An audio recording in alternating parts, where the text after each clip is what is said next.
Her husband ran one of the biggest Ponzi scams ever, and she helped him hide the money. And this couple went on the run after they were discovered scamming over $30 million from their customers. Let's get right to it. Number 4. Bullion Run. Bernard Ross Hansen, former president and CEO of Northwest Territorial Mint, a now bankrupt company dealing in precious metals, and his girlfriend, Diane Renee Erdmann, scammed 3,000 customers of over $30 million. Couples share time, love, and affection, but this couple shares one extra sentiment: scamming. Bernard's company dealt in manufacturing medallions and other awards, as well as bullion business that involved selling, buying, exchanging, storing, and leasing gold, silver, and other precious metals. Bernard and Diane defrauded their customers in different ways.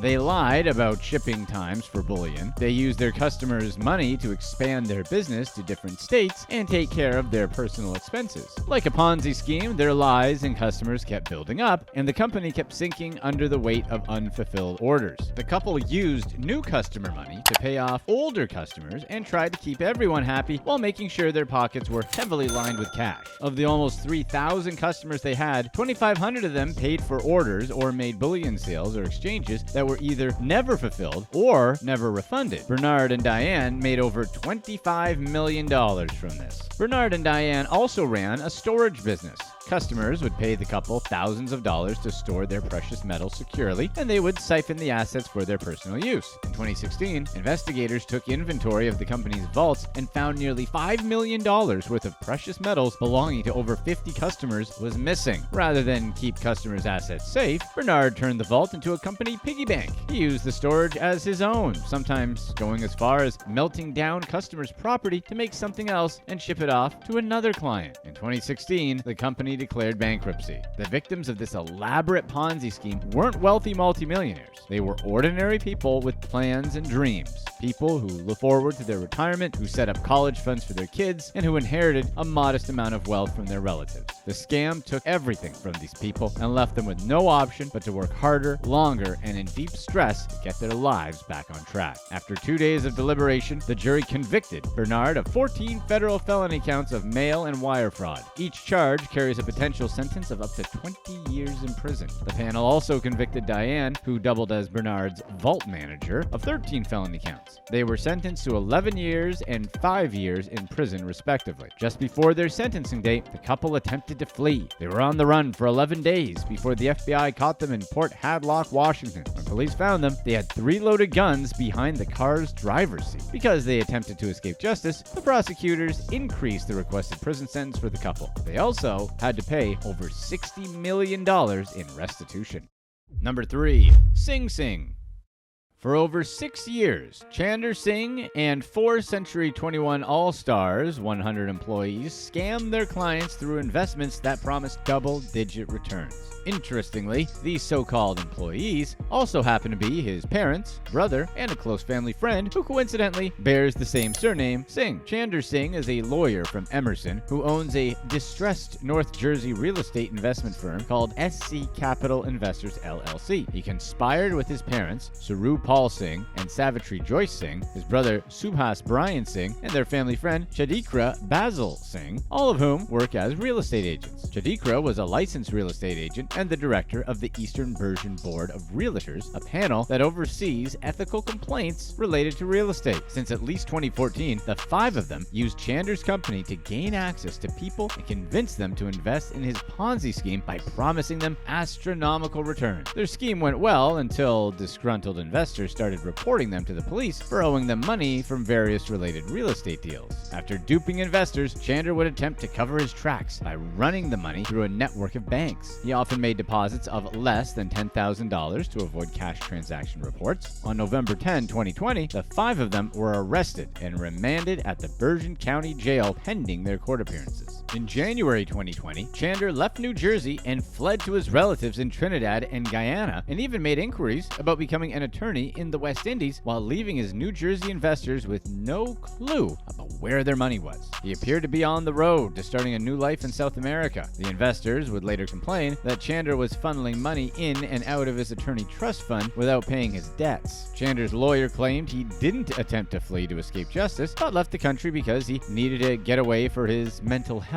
Upon investigation, Chander's family revealed that he returned home in October 2020, but planned to flee to Guyana in January 2021. But before escaping, police arrested him at his parents' house. Chander was charged with money laundering, theft by deception, forgery, and records tampering, while the entire group was also accused of conspiracy-related offenses. If convicted on all charges, he faces a maximum of 20 years in prison. Number 2. Madoff Jr.'s. Scott Rothstein ran a Bernie Madoff-style Ponzi scheme for years that earned him $1.2 billion.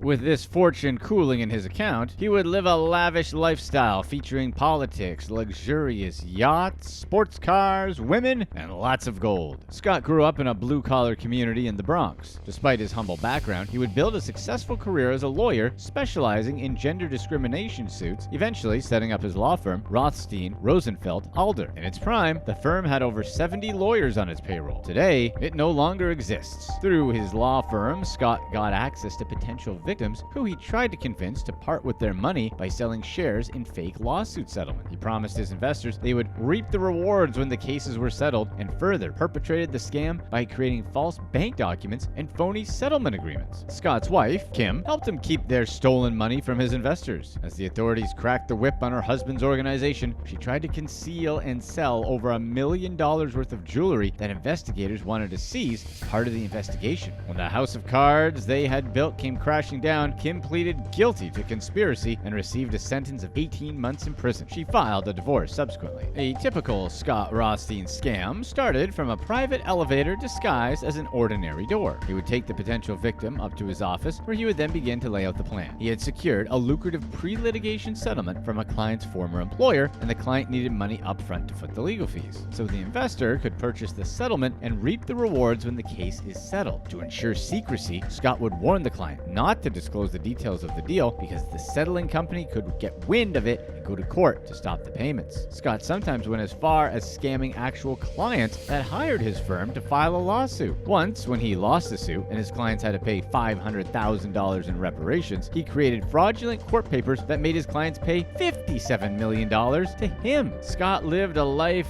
gilded with comfort of the flashy sort. His wardrobe featured $6,000 suits and over 200 luxury timepieces. He spent over $1 million on his wedding at the Versace mansion and another $3.2 million on a pair of Bugatti sports cars that sat beside other luxurious vehicles in his vast garage. He had at least 4 houses and a fleet of boats. Where over-the-top luxury was concerned, Scott missed no tricks, including his and hers golden toilets in his luxury estates. Scott also spent about $50,000 to $60,000 monthly on female companionships, paying their rent, sending them to law school, and financing their international trips. He had an endless supply of women, including his second wife, Kim. Scott was always thrilled to spend his illegal wealth in tilting political support towards his direction. He was a major figure in the South Florida social and political scene, with the hefty contributions he often made to political causes. He donated $96,000 to Republican Governor Charlie Crist's campaigning for the U.S. Senate, and dropped another $6,000 for Democrat Alex Singh's gubernatorial campaign. Outside politics, Scott donated to charitable organizations and hospitals as well. $800,000 to Joe DiMaggio Children's and $1 million to Holy Cross. Find out more about Scott Rothstein's giant scam by clicking here.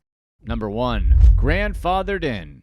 In this $1.5 billion Ponzi scheme, Edwin Fujinaga, president and CEO of Las Vegas-based MRI International, bilked 10,000 Japanese investors of their life savings. He used the money to fund his luxurious lifestyle, hopping from yacht to yacht and buying luxury cars. Edwin didn't run his Ponzi scheme alone. He had help from Junzo Suzuki, MRI's executive vice president for the Asia-Pacific region, and Paul Suzuki, the general manager of its Japanese operations. In the early years of Edwin's scheme, Junzo and Paul weren't aware of what was happening in the organization. It wasn't until the scheme was on its last legs that they were brought up to speed. Edwin targeted 10,000 Japanese investors in his large-scale fraud. He claimed he could pay interest by buying U.S. medical debt cheaply and then getting full reimbursement from insurance companies. These people would part with their money, but Edwin and his co-conspirators diverted the funds. Some of the clients lost their life savings to MRI International. In typical Ponzi style, they used some new investments to pay back prior investors. Edwin spent a chunk of it on luxury cars, private jets, credit card bills, alimony, child support, a $2.3 million Las Vegas golf course mansion, and homes in Hawaii and Beverly Hills, California. Edwin's wife, June, had to give up the $2.4 million she received from him while he ran the fraud. The court decided she had no legitimate claim to the money, whether or not she knew anything about Edwin's illegal business. She had earlier tried to hide the money by buying 2 condominiums at the MGM Grand Towers in Las Vegas and transferring them to the Yunjo Trust about 3 weeks after the SEC sued her husband. She even produced W-2 forms to show that she had earned the money, but she still had to refund it. After just 3 hours of deliberation, the jury convicted Edwin on 20 counts of fraud and money laundering. The 50-year sentence he subsequently received will keep him behind bars for the rest of his life. According to Chief U.S. District Judge Gloria Navarro, the heavy sentence was befitting of a criminal who ran the nation's largest ever fraud schemes. Junzo and Paul Suzuki also faced wire fraud, mail fraud, and money laundering charges. After stealing people's life savings, Edwin's excuse was that he had simply lost control of the situation at MRI International. He also had to pay nearly $1.3 billion in restitution. Click to watch one of these next videos. Let us know in the comments section which organized crime is the scariest: the Italian mob, Russian mob, or triads.